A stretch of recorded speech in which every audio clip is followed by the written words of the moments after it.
take that back to my team. Yes, I just need that high converting sale. Absolutely. We're here. We're right on the cusp.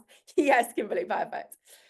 So the first thing I need, and by the way, as I go through these steps, there are variables in each step. If I take each of these steps, I could spend an hour on each of them, telling you the exact pieces that need to go where and how. We don't have 6-8 hours together today, but I'm going to give you that high level overview.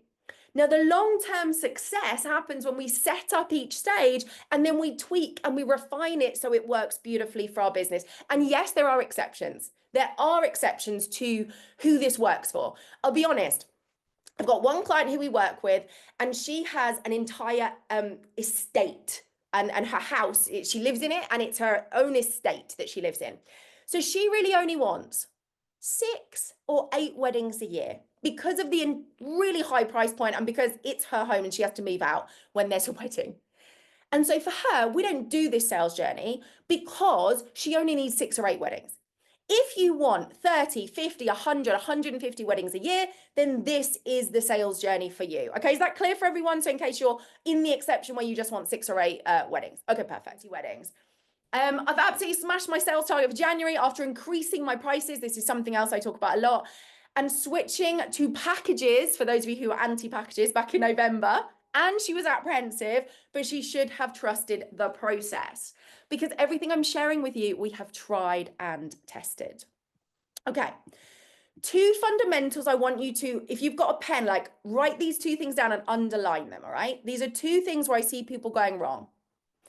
They forget that one of the most important things for our couples is how their wedding might look, which is your images.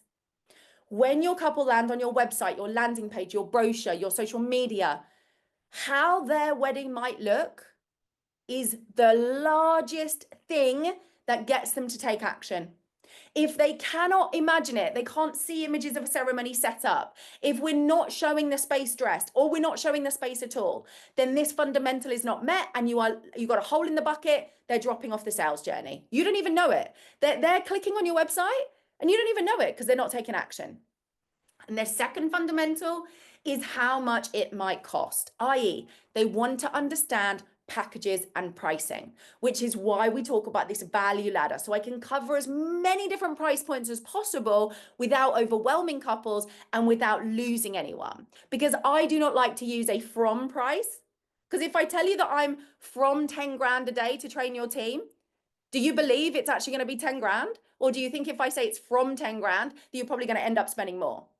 And so these from prices don't work for our couples. We have to showcase what's actually realistic when we look at packages. And I also want to share with you 3 things that I see venues getting wrong, that they are incorrectly focusing on. So again, if you've got that pen in your hand, write these 3 things down, underline them.